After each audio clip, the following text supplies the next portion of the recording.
여기 다니는 차들이 브레이크가 없다면 어떻게 되겠습니까? 전부 다 충돌하겠죠. 한반도 평화의 마지막 브레이크가 9.19 남북 공동 남북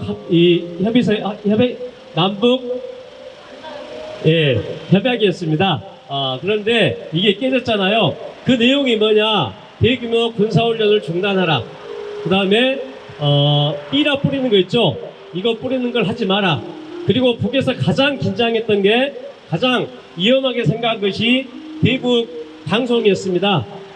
방송을 계속 스피커로 틀어대는 거, 이것들을 다시 하는 거. 그 다음에 포사격 훈련을 하지 마라.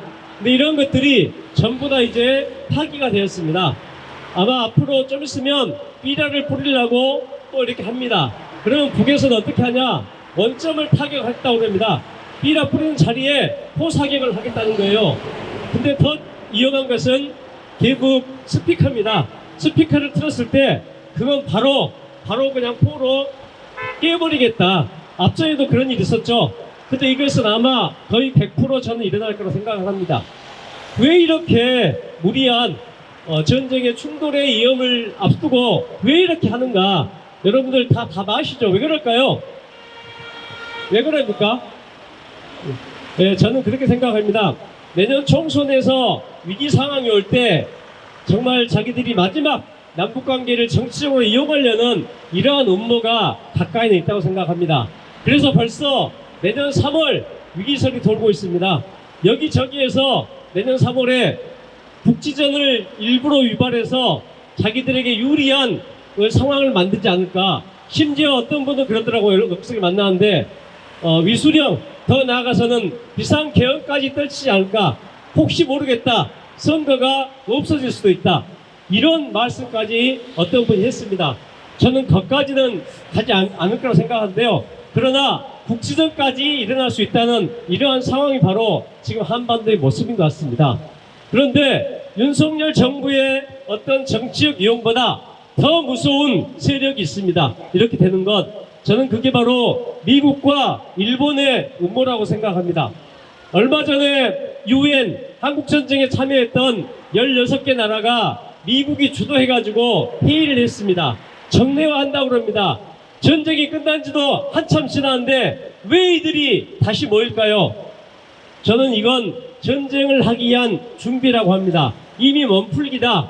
근데 위험한 게 있습니다.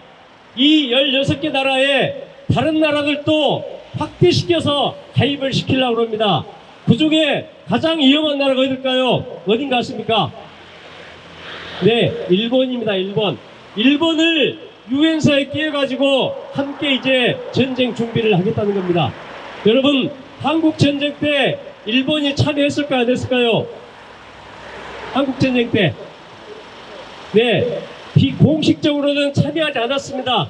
그러나 보이지 않게 일본군들이 참여를 했습니다. 어디 했냐? 정보와 작전 분야에 참여를 했습니다. 일본은 한반도 지리를 너무나 잘합니다. 그래서 인천 상륙작전 할 때 일본군들이 정보 역할, 작전 역할을 해줬습니다. 근데 이게 공개되지 않은 이유가 뭘까요? 일본이 한국전쟁에 참여했다고 하면 우리나라 국민들이 가만히 있겠습니까? 해방된 지 5년밖에 안 됐는데, 그래서 숨겨놓고 일본군들이 정보 작전에 아주 큰 역할들을 했던 것입니다. 근데 이제 아예 대놓고 공개적으로 대북 침략 전쟁에 일본군을 끌어들이려고 합니다. 이것이 한반도 전쟁의 마지막 준비입니다.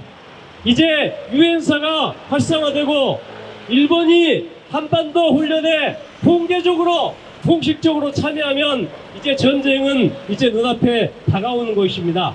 왜 미국은 이렇게 무리한 일을 할까요?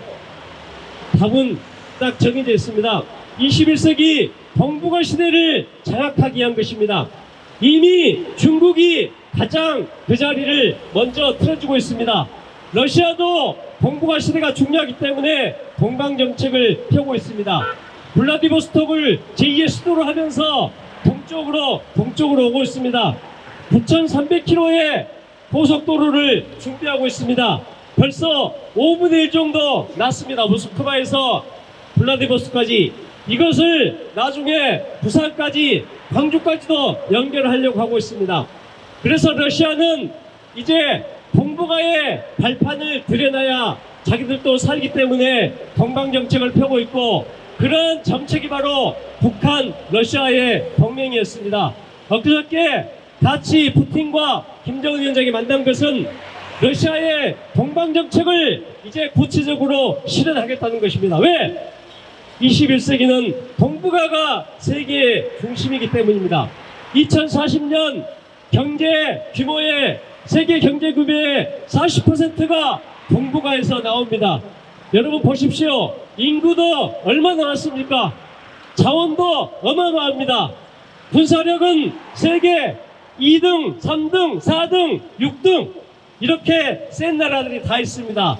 그래서 동북아의 발판을 놓지 않기 위해서 미국은, 일본은 여기에 판을 흔들려고 하고 있습니다. 이미 중국, 러시아 그리고 북쪽까지 어마어마한 군사력을 키우는 것에 놀라서 어떻게 이들을 잡아낼 것인가, 족쇄를 채울 것인가. 근데 정상적인 방법으로는 할 수가 없습니다. 외교적인 방법, 정책적인 방법, 경제적인 방법 이제 할 수가 없습니다. 왜?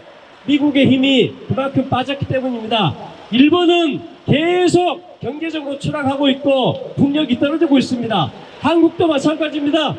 작년에 경제 11위에서 현재 13위로 떨어지고 있습니다. 그러면 동북아 패권을 차지할 수 있는 유일한 방법이 뭐냐? 전쟁을 통해서 판을 흔들어 놓는 것입니다. 이것이 미국과 일본이 할 수 있는 유일한 답입니다. 동의하시면 박수 한번 쳐볼까요? 네, 목이 지금 아직도 안 풀려가지고 힘이 듭니다. 이처럼 미국과 일본은 이제 마지막 방법, 동북아에서의 전쟁을 통해서 동북아 패권을 유지하려고 합니다. 그런데 혼자 하면 힘이 안 됩니다. 그래서 일본을 끌어들이고 심지어 독일, 이탈리아, 영국, 프랑스까지 끌어들이려고 하고 있습니다. 그러면 앞으로 한반도 전쟁은 어떤 전쟁이 될까요? 단순히 남과 북의 전쟁일까요? 아닙니다. 동북아 대전입니다. 세계대전입니다.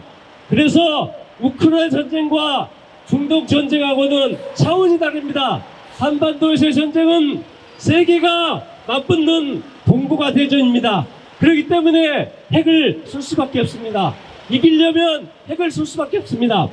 세계대전이자 동북아 대전이자 핵전쟁입니다. 이러한 전쟁을 나갈 수 있는 것은 뭡니까 여러분? 뭡니까? 네, 여러분이 다 답을 알고 있습니다. 여러분이 다 알고 있습니다. 가장 중요한 것은 북한과 미국이 평화협정을 맺어야 됩니다. 그러나 미국은 절대 하지 않습니다.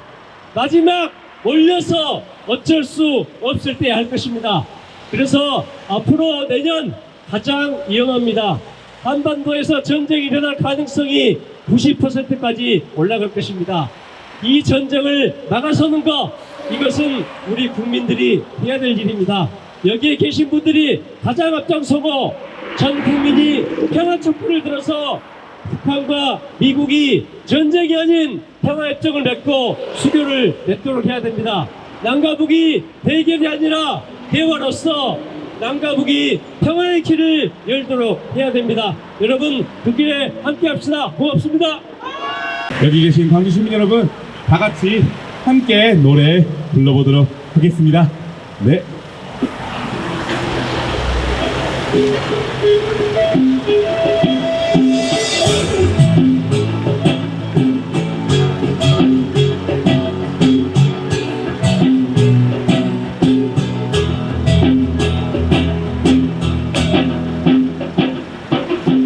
함께 가자 우리 길을 투쟁 속에 동치 모아 함께 가자 우리 길을 공지의 손 맞잡고 가오질러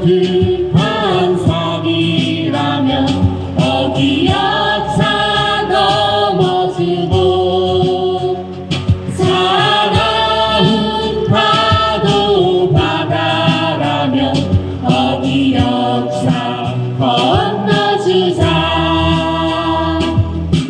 내 떨어져 그 길을 서로 일으켜주고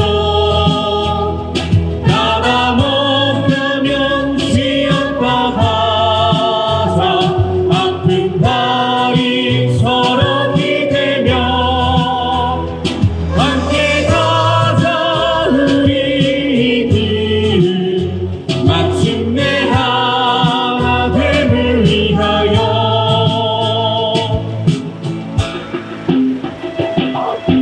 네, 광주 51차 촛불 항공에 함께하고 계시는 촛불 시민 여러분들, 오늘도 날이 정말 너무 춥습니다. 그러나 우리가 함께 모여서 촛불 들고 있는 이 순간 우리의 마음만큼은 정말 그 누구보다도 뜨겁지 않을까 싶습니다.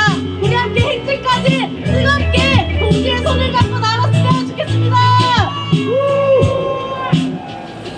가보신 높은 산이라면 어디 역사 넘어지고 차가운 파도 바다라면 어디 역사 건너주자.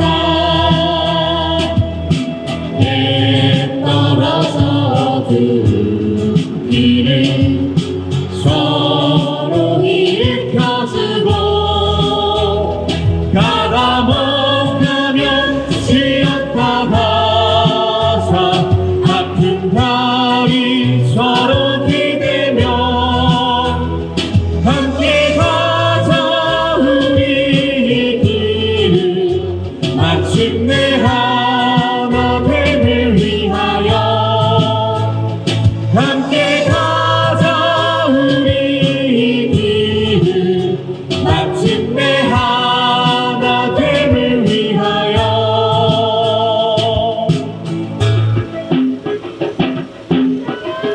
네, 감사합니다. 버리고 운동아리 도림이었습니다. 저녁 인사.